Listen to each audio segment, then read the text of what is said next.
أعوذ بالله من الشيطان الرجيم. بسم الله الرحمن الرحيم. الحمد لله رب العالمين، والصلاة والسلام على أشرف الأنبياء والمرسلين وعلى آله وصحبه أجمعين. سبحانك لا علم لنا إلا ما علمتنا إنك أنت العليم الحكيم، ولا حول ولا قوة إلا بالله العلي العظيم. رضينا بالله ربا وبالإسلام دينا وبمحمد نبيا ورسولا. اللهم أعنا على ذكرك وشكرك وحسن عبادتك. ربي يسر ولا تعسر، فإن التيسير عليك يسير. ربي تمم بالخير. Yang pertamanya, nawaitu i'tikaf fi hadha masjid sunnatan lillahi ta'ala. Assalamualaikum warahmatullahi wabarakatuh. Ini pertama kali saya duduk dekat meja ni. Sebelum ni saya jadi jemaah masjid dan saya tinggal di lorong kedai Rozi, nasi lemak Rozi, dekat dengan rumah Cik Mazlan. Alhamdulillah, petang tadi dapat panggilan untuk gantikanlah berceramah pada hari ini. Alhamdulillah, bersyukur kepada Allah Subhanahu Wa Taala. Yang pertamanya, dapat kita sama-sama menunaikan solat fardu maghrib. Yang pertamanya di awal waktu, dan yang keduanya kita menunaikan solat maghrib secara berjemaah 2. Dan yang ketiga, kita selesai solat maghrib, kita duduk berwirid, berzikir dan berdoa.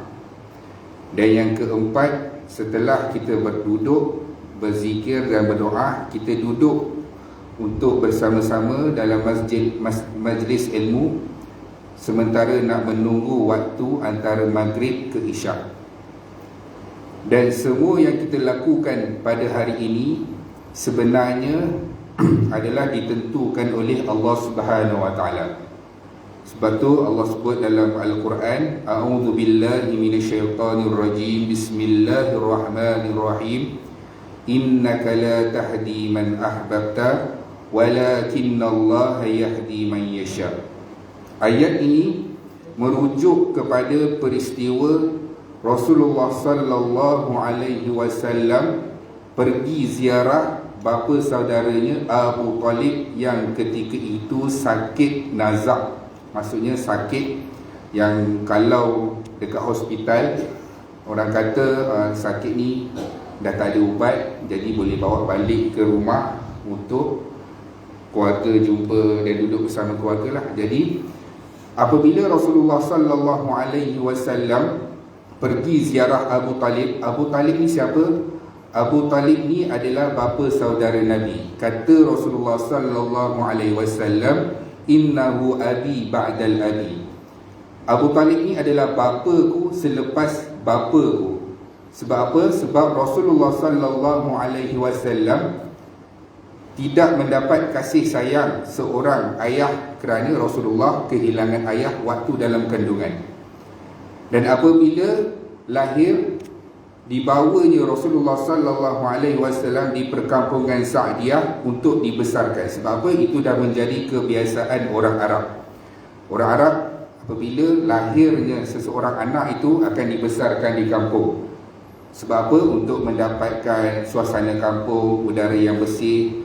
Di kampung mereka belajar bahasa Arab yang bahasa Arab sebenar. Macam kita lah dekat sini. Semakin bandar, semakin rosak bahasa tu.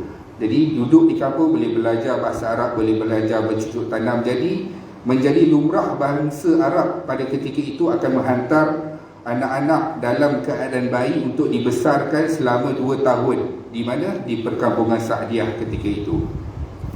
Dan apabila berusia 6 tahun, nak balik semula kepada ibunya, iaitu Aminah, Allah Subhanahu Wa Taala mentakdirkan Aminah wafat. Waktu Rasulullah sallallahu alaihi wasallam dibawa oleh Aminah untuk ziarah perkuburan Abdullah, Aminah wafat. Lepas tu dijaga pula oleh datuk Rasulullah iaitu Abdul Muttalib. Baru nak dapat kasih sayang seorang atuk, seorang datuk, ialah bila atuk cucu naik dekat atas kepala pun, pijak ke apa-apa sajalah, semuanya boleh sebab itu cucu. Jadi baru nak dapat kasih sayang. Yang ketika itu Abdul Muttalib adalah pemerintah Mekah. Siapa-siapa pun tak berani duduk dekat kerusi Abdul Muttalib. Tapi bila Rasulullah SAW kecil pada ketika itu, duduk bermain, kata Abdul Muttalib, tak apa, biarkan. Muhammad ini ada masa depan yang cerah. Masa tu dibiarkan saja. Rasulullah bermain. Dan apabila baru dah 2 tahun baru nak dapat rasa kasih sayang seorang datuk, Allah Subhanahu Wa Taala jemput pula Abdul Muttalib. Bertimpa-timpa Rasulullah SAW punya ujian.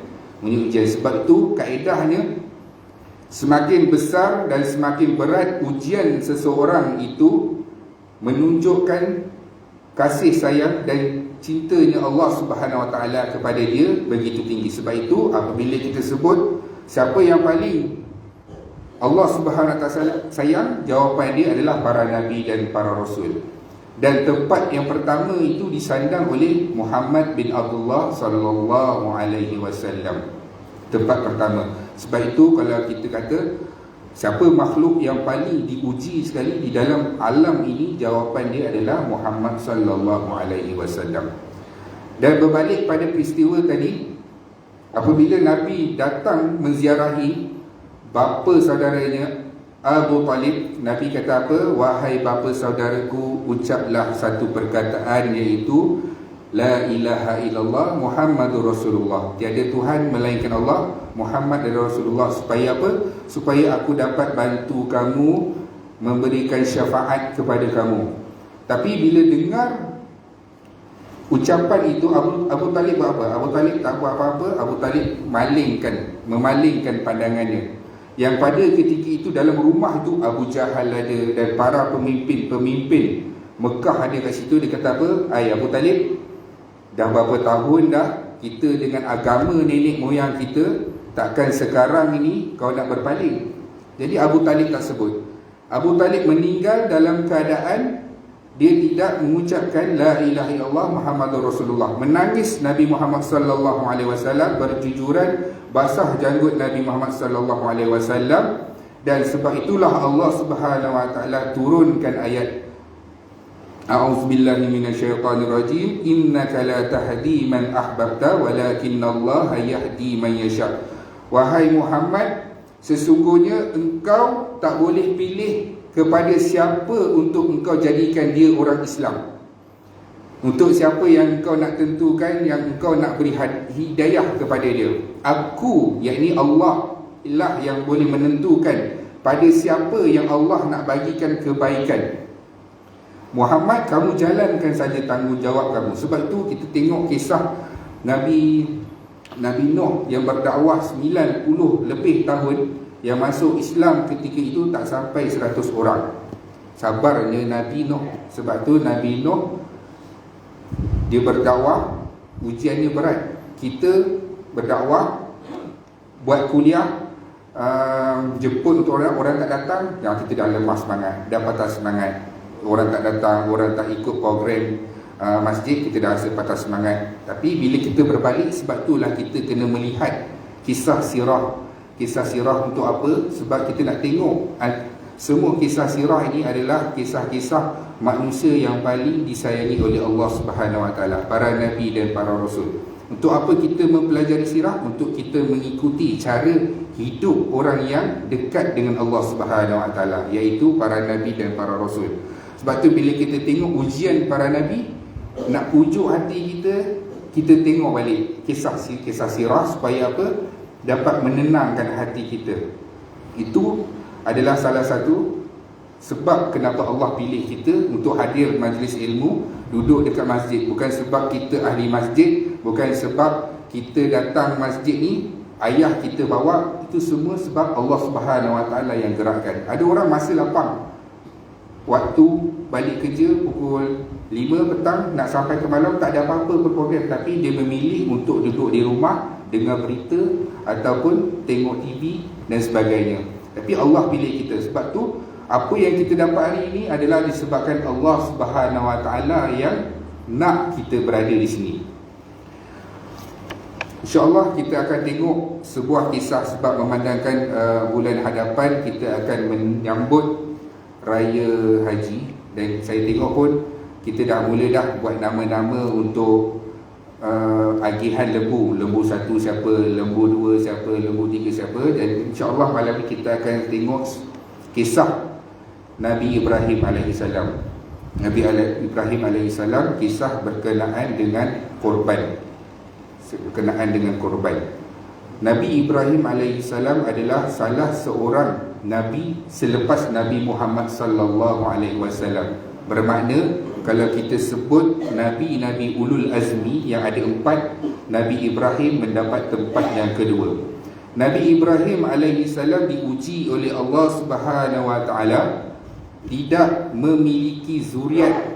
Tidak memiliki zuriat selama berapa tahun? 7 tahun, 5 tahun, 10 tahun. Nabi Ibrahim diuji oleh Allah Subhanahu Wa Taala tidak memiliki zuriat sehingga umur Nabi Ibrahim 80 lebih tahun. 80 lebih tahun. Kita dekat dalam masjid ni ada tak yang diuji seperti Nabi Ibrahim? Seperti Nabi Ibrahim 80 lebih tahun.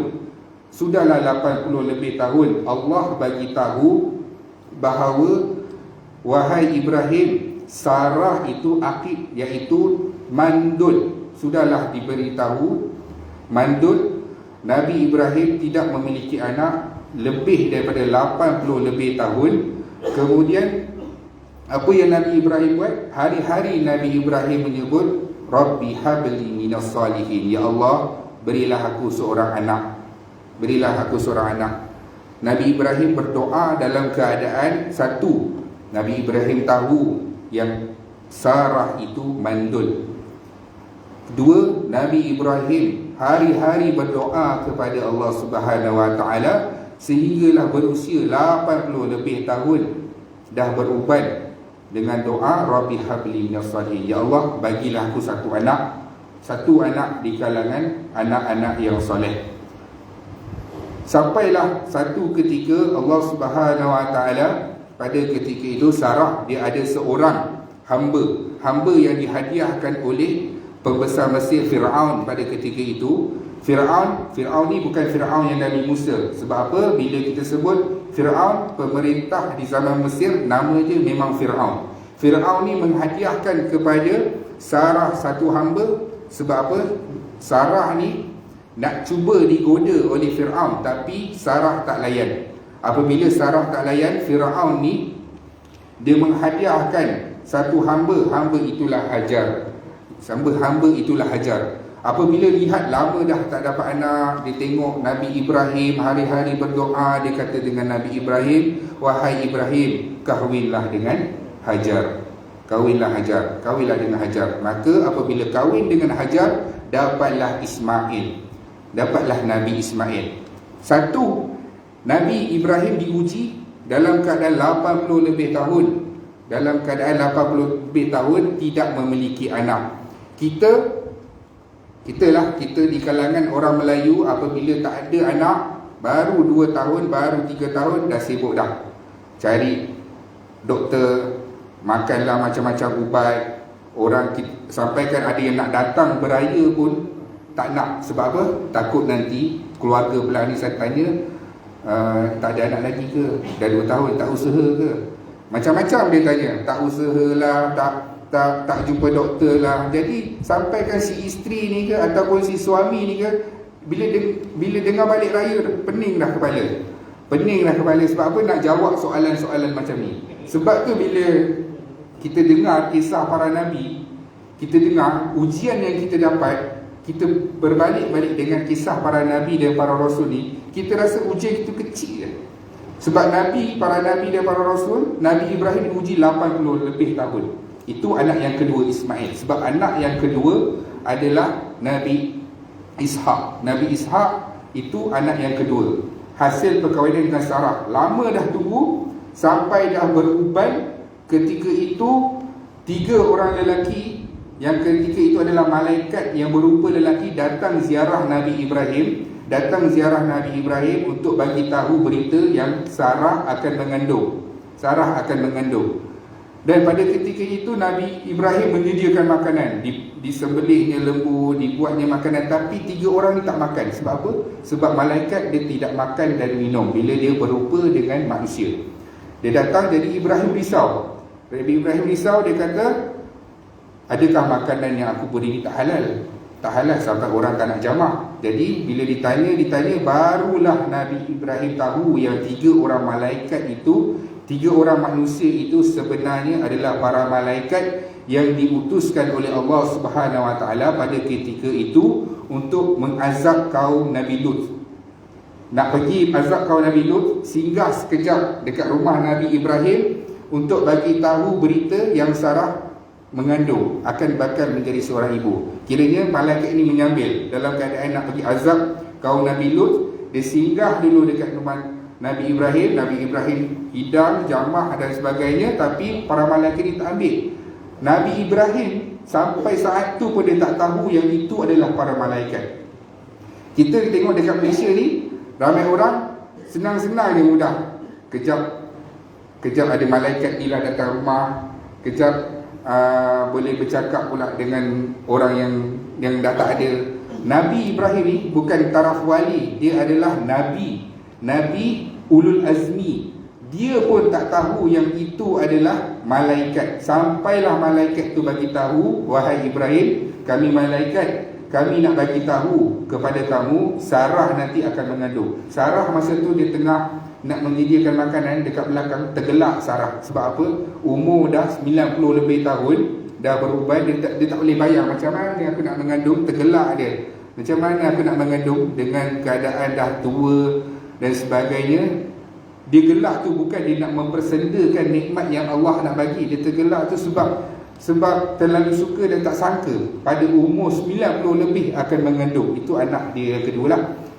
Jadi apabila dah berkahwin dengan Hajar, dikurniakan Ismail, Allah uji. Satu, dah lah tak dapat anak lama. Kedua, dapat anak Ismail, Allah Subhanahu Wa Taala arah, wahai Ibrahim, bawa Hajar dengan Ismail ke suatu tempat. Tempat itu apa? Tempat itu adalah Mekah pada ketika ini. Kawasan itu Mekah pada ketika ini. Yang pada ketika itu Nabi Ibrahim pergi.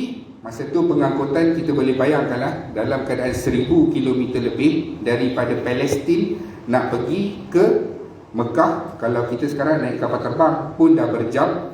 Dan pada ketika itu Nabi Ibrahim menaiki, kita tak tahu sama ada kuda ataupun unta. Dan selalunya kalau dalam keadaan berkeluarga, mereka akan bawa unta.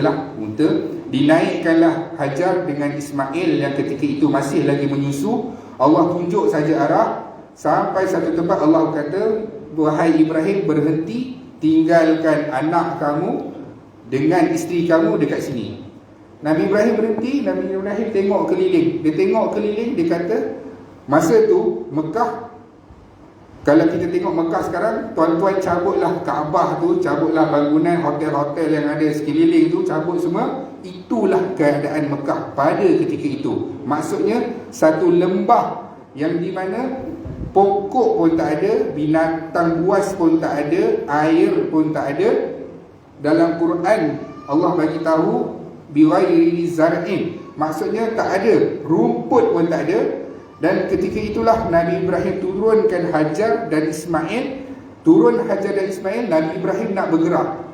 Sebab apa? Nabi Ibrahim ni dia adalah seorang manusia yang meletakkan Allah nombor satu.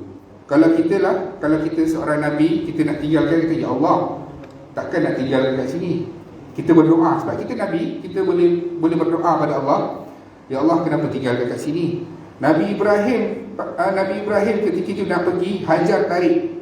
Nabi Ibrahim dikata, wahai Ibrahim, kau nak tinggalkan kami dekat sini? Nabi Ibrahim tak jawab. Nabi Ibrahim nak pergi, tapi Hajar bagi tahu, dia kata, wahai Ibrahim, adakah Allah yang mengarahkan? Nabi Ibrahim jawab, Allahumma na'am. Ya, Allah yang arahkan. Simple saja jawapan lelaki. Lelaki jawab simple saja, Allah yang arahkan. Kalau dia kata tak adalah Allah yang arahkan, abang pun tak tahulah, abang ni Rasul, abang ikut je, dia akan jadi drama situ.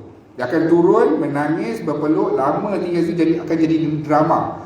Jadi Nabi Ibrahim kata, ya Allah yang arahkan. Dan apabila Hajar dengar perkata itu, jawapan seorang isteri yang solehah, Hajar beritahu apa ke Ibrahim? Wahai Ibrahim, tak apa. Kalaulah Allah yang mengarahkan, pasti Allah akan menentukan kebaikan untuk kami. Maksudnya, kalau Allah arahkan, mesti ada sesuatu yang baik yang akan berlaku kepada kami. Jadi Ibrahim pun pergi dalam keadaan dia tinggalkan Hajar, satu bekas kurma dan satu bekas air. Kalau kita tengok logik akan 3 hari mesti mati. Mesti mati. Hajar mati, Ismail pun mati. 3 hari mesti mati.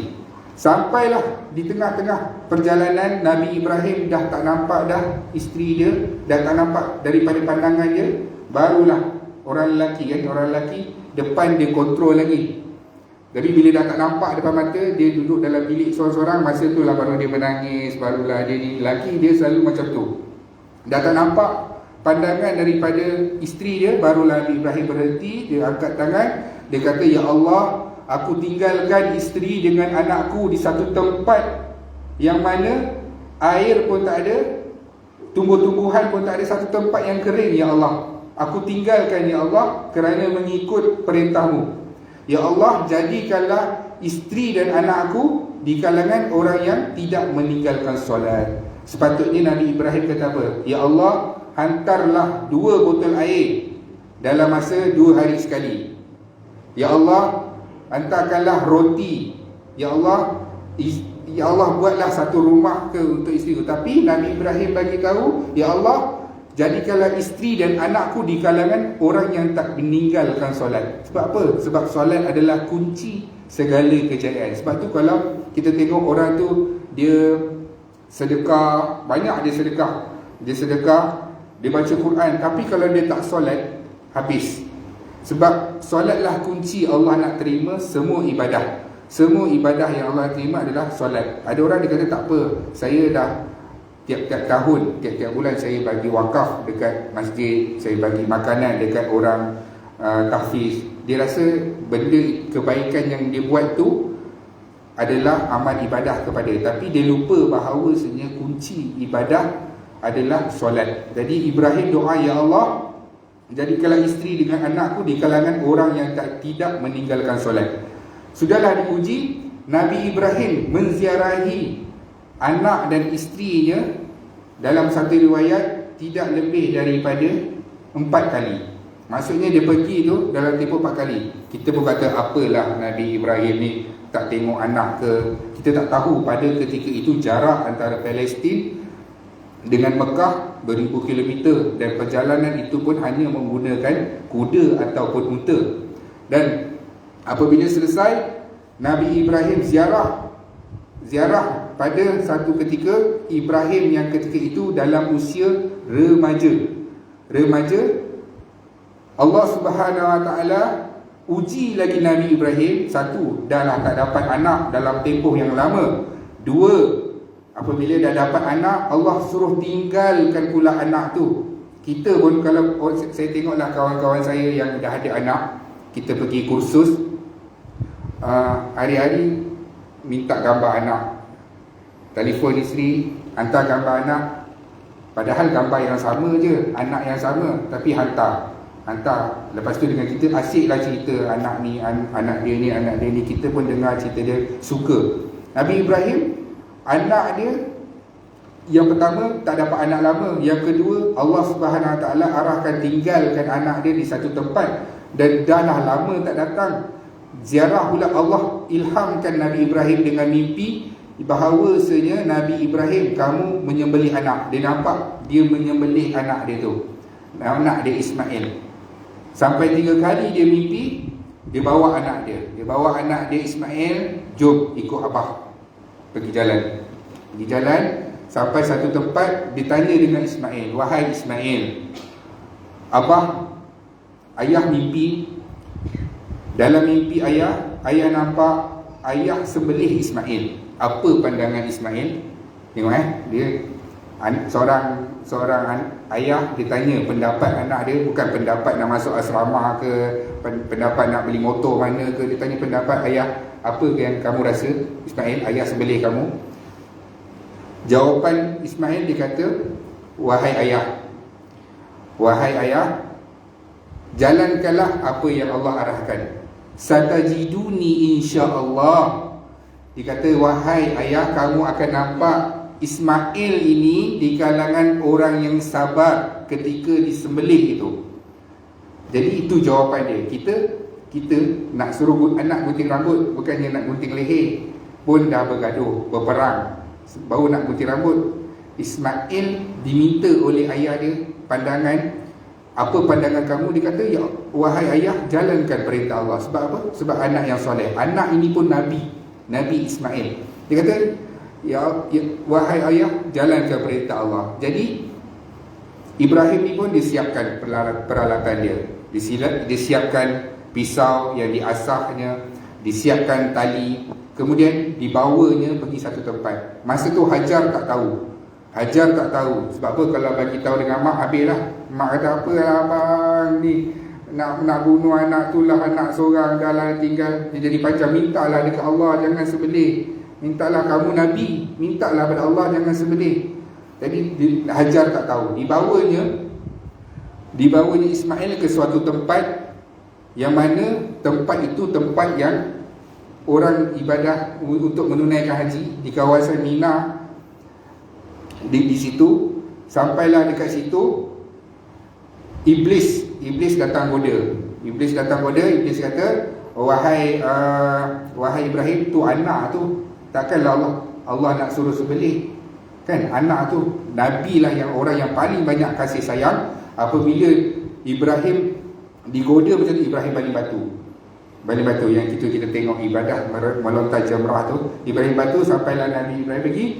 Dan waktu nak sembelih Nabi Ismail, Nabi Ibrahim ikat dia, lalu dipalingkan mukanya ke arah yang lain. Supaya apa? Supaya tak timbul rasa kasihan. Bila nak sembelih tu, tak timbul rasa kasihan.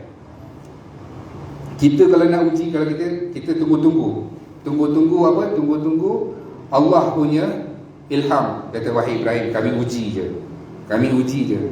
Mungkin dalam on the way nak pergi sembelih tu, mungkin Allah kata, Ibrahim, kami uji je.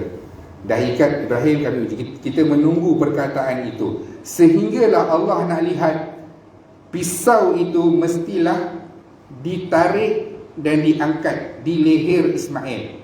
Dan pada ketika itulah Allah mengarahkan, wahai pisau yang sifat dia ketika itu memotong, sejahteralah kamu di atas leher Ismail.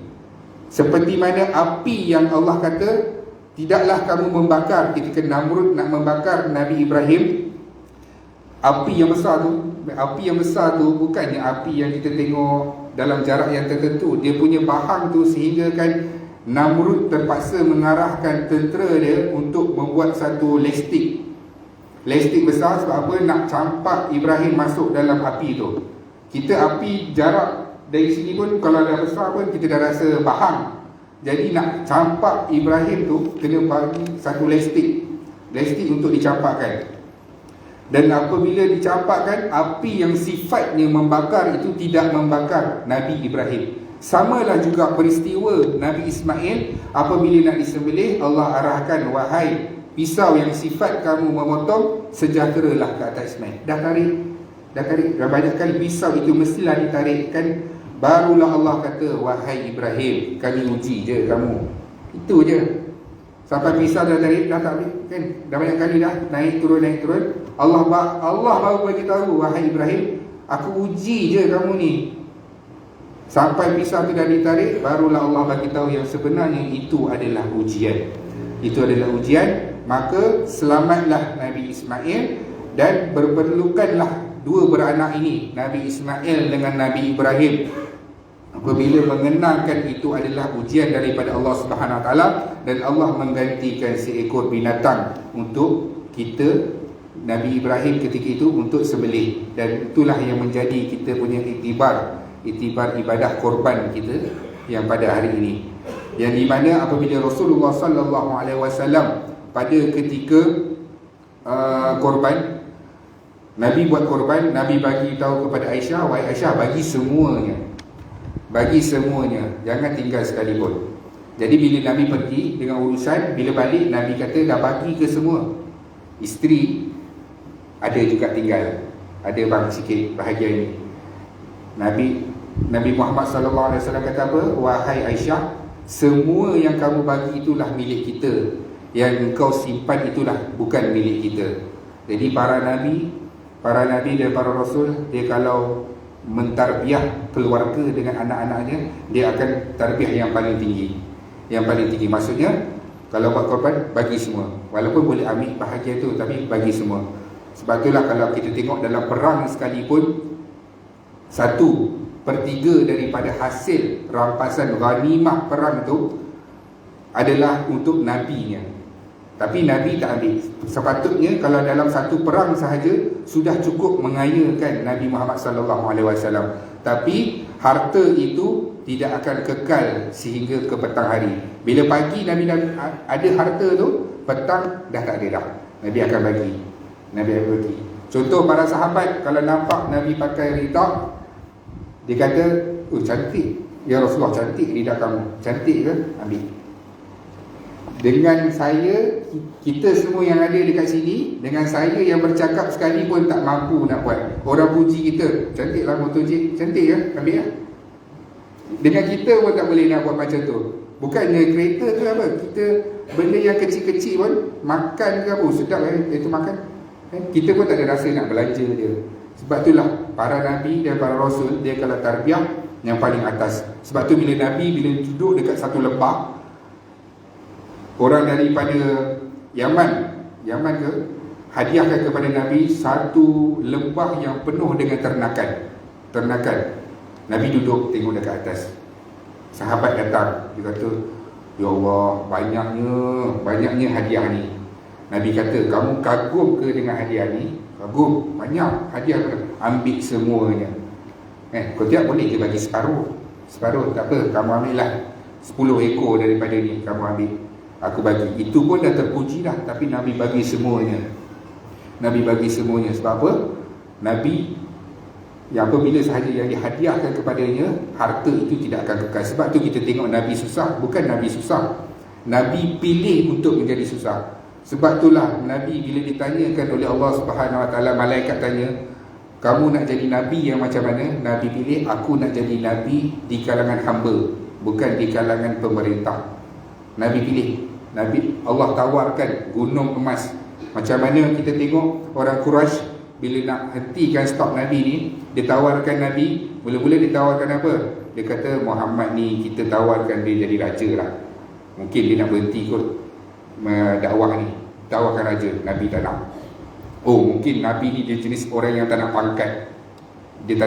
Mungkin dia nak harta kot, dia bagi harta. Nabi tolak. Mungkin Nabi ni bukan jenis orang yang harta ke, dia jenis perempuan. Ada orang jenis lelaki yang minat perempuan. Dia dah kahwin pun dia kacau juga perempuan. Dia jenis memang minat perempuan, dia kacau juga. Mungkin Nabi ni minat perempuan, ditawarkan, "Ya Muhammad, kalau kamu nak perempuan, cakap dia perempuan mana, kami ambil jadikan isteri kamu." Nabi kata apa? Walaupun kamu hadiahkan bulan di tangan kanan dan matahari di tangan kiri, nak cerita besarnya hadiah itu, untuk aku tinggalkan agama ini tidak sesekali. Tak kisahlah menang ke kalah ke, berjaya ke tidak berjaya pun, yang penting aku sebarkan walaupun aku terpaksa mati di dalam perjuangan ini. Itu kata Nabi Muhammad sallallahu alaihi wasallam. Itu kata Nabi Muhammad sallallahu alaihi wasallam tentang apa yang Nabi perjuangkan, apa yang Nabi minta, apa yang Nabi kita lakukan. Sebab tu kalau kita nak mencintai Nabi kata apa? La yu'minu ahadukum, tidak sempurna iman seseorang itu selagi mana dia tak meletakkan cinta dia, satu pada Allah, kedua kepada Nabi itu. Kita boleh sebut dalam hati kita nak cinta kepada Rasulullah sallallahu alaihi wasallam, tak dapat. Nabi dah tinggalkan kita 1400 tahun lebih. Kita boleh sebut kita sayang dengan isteri, dengan anak-anak kita sebab mereka hidup dengan kita. Mereka ada kena-mengena dengan kita. Mereka adalah orang yang hidup dengan kita dan yang kita beri makan dan minum, anak, isteri kita. Tapi nak cinta dengan Nabi ni, hari ni orang boleh ramai sebut cinta dengan Nabi. Kita tengok orang hina Nabi, ramai dah nak keluar lah, bawa senjata lah, kan? Kita tengok ada satu ketika orang Cina, orang India yang hina Nabi, mulalah ada geng-geng pertubuhan Melayu ni nak pergi serang lah, apa sebagainya, kan? Tapi itu ke cara yang Nabi ajar? Itu ke cara cinta yang sebenar? Cinta yang sebenar apabila kita boleh ikut cara hidup Nabi Muhammad SAW. Sebab tu kita kena ada kitab sirah. Kat sini hari Ahad kita ada tengok kuliah yang disampaikan tuan guru kita Ustaz Jeffrey tentang sirah. Sebab tu nak kenal, saya punya konsep nak kenal mesti, nak cinta seseorang itu mesti kenal dengan dia. Kita tak boleh sebut oh sebab dia Rasul kita, kita cinta. Kita sebut saja tapi kita tak kenal. Sebab tu untuk nak kenal mesti mengetahui perjalanan riwayat hidup seseorang itu, biografi hidup seseorang itu. Kita tahu Nabi Muhammad, Nabi kita yatim piatu, dibesarkan, lepas tu tak ada siapa-siapa, ada pula Abu Talib, sayang ke Abu Talib, hari-hari ajak Abu Talib dengan ajakan tauhid, tapi Abu Talib dah meninggal, sedih Nabi saja diuji dalam kehidupan Nabi, anak dia meninggal 6 orang di depan mata. Hari ni baru kita tahu. Kita tengok oh Nabi seronok, tapi kita tak tahu nak menghadapi kematian anak hari-hari depan mata. Waktu anak Rasulullah SAW, anak lelaki Nabi wafat, ketika tu Abu Jahal kata apa? Tengok Muhammad, dia Nabi, sekarang dia dah tak ada waris. Dia dah tak ada waris, anak lelaki dia tak ada. Semua gelakkan Nabi Muhammad. Kita dahlah sedih, dalam keadaan sedih. Orang hina kita dengan macam tu, dahlah Rasul, kan? Orang hina kita dengan macam tu, kita rasa apa? Kan? Kita memang nak kena lah orang tu, memang nak kena pukul lah dengan kita, nak kena tipai lah orang dengan kita. Tapi Nabi Muhammad kita nampak, daripada sirah lah kita dapat belajar apa dia? Dapat belajar sabar dalam menghadapi sesuatu. Sabar apabila orang membalas keburukan. Kita tengok banyak akhlak Nabi Muhammad SAW, dan akhlak yang saya rasa dah pupus. Yang dah pupus adalah membalas kejahatan dengan kebaikan. Yang lain insya-Allah kita boleh usahakan jadi orang sabar, jadi orang yang bersedekah, jadi orang pemaaf, itu kita boleh usahakan. Tapi nak orang buat jahat dengan kita, kita balas dengan kebaikan, saya rasa akhlak seperti itu ya ada lagi, tapi dah semakin pupus akhlak yang sebegitu.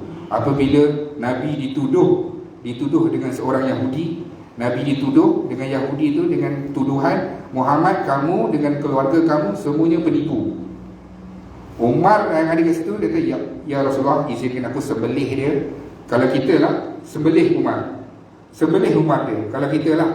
Sebab apa? Nabi ketika tu pemerintah sembelih Umar. Tapi Nabi kata apa? Nabi kata tak kata apa-apa. Nabi kata kenapa masalahnya? Si Yahudi ni kata, kamu orang yang tak pandai bayar hutang. Lagilah kalau kita yang orang yang memang konsisten bayar hutang, orang tuduh kita macam tu, dahlah kita Nabi pula masa tu dituduh sebegitu. Lepas tu kamu dengan keturunan kamu jenis liat nak bayar hutang. Nabi kata apa? Wahai Umar, pergi ambil sekian-sekian untuk bagi kepada lelaki tadi, dan kamu tambah lagi satu bungkusan kurma untuk dibagi kepada lelaki tadi, sebab kamu menakut-nakutkan dia. Umar nak backup, Umar nak patah Nabi, Umar pula yang rasa bersalah. Patutnya kurang-kurangnya pujilah sikit, Rasulullah pujilah Umar, bagus kamu, kan, mempertahankan Nabi dan sebagainya. Ni Umar pula kena. Sampailah Yahudi tu tanya, wahai Umar, kau tak kenal ke aku? Kamu tak kenal ke aku? Sampailah Yahudi tu kenalkan, aku ni lah ulama Yahudi. Aku melihat, aku membaca Taurat dan Injil yang sebenar. Apabila aku membaca, aku melihat tanda-tanda Nabi yang ada pada akhir zaman adalah dia membalas kejahatan dengan kebaikan. Ini satu je yang aku tak nampak lagi. Ini sebab aku nak test depan-depan. Dan bila aku nampak ini, maka aku bersaksilah bahawa tiada Tuhan melainkan Allah, dan betul lah yang aku jumpa ni adalah pesuruh Allah Subhanahu Wa Taala. Terus dia mengucap, kalau lah Umar awal-awal tadi penggal, dah hilang dah satu orang yang nak masuk Islam. Tapi di asbab dakwah Nabi, kebaikan Nabi yang tunjukkan, alhamdulillah, ulama Yahudi tadi masuk Islam dan bersaksikan bahawa tiada Tuhan selain Allah dan Muhammad itu adalah pesuruh Allah Subhanahu Wa Taala. Jadi sekadar itu dulu, insya-Allah saya dapat maklumat pun di petang tadi. InsyaAllah saya sampaikan sekadarnya. Yang baik datang daripada Allah, yang lemah adalah kelemahan saya sendiri. A'udzubillahi minasyaitonirrajim. Bismillahirrahmanirrahim. Alhamdulillahirabbil alamin wassalatu wassalamu ala asyrafil anbiya'i wal mursalin wa ala alihi wa sahbihi ajma'in. Ya Allah, ya Tuhan kami, ampunkanlah dosa-dosa kami, dosa kedua ibu bapa kami, dosa ahli-ahli keluarga kami. Ya Allah, ya Tuhan kami, bantulah kami dalam mentaati perintah-Mu, ya Allah. Ya Allah, ya Tuhan kami, bantulah kami dalam meninggalkan segala larangan-Mu, ya Allah. Ya Allah, ya Tuhan kami, sibukkan kami dengan urusan-urusan akhirat. Jangan Kau sibukkan kami dengan urusan-urusan dunia. Ya Allah, ya Tuhan kami, terimalah amal ibadah kami, terimalah solat kami, puasa kami, bacaan Quran kami, sedekah kami sebagai pahala di sisi-Mu, ya Allah. Ya Allah, ya Tuhan kami, matikan kami dalam keadaan husnul khatimah. Jangan matikan kami dalam keadaan su'ul khatimah. Ya Allah, ya Tuhan kami, jadikan kubur kami di antara taman-taman syurga. Jangan jadikan kubur kami di antara lubang-lubang neraka. Ya Allah, ya Tuhan kami, bangkitkanlah kami di padang mahsyar dalam keadaan Engkau redha dengan kami.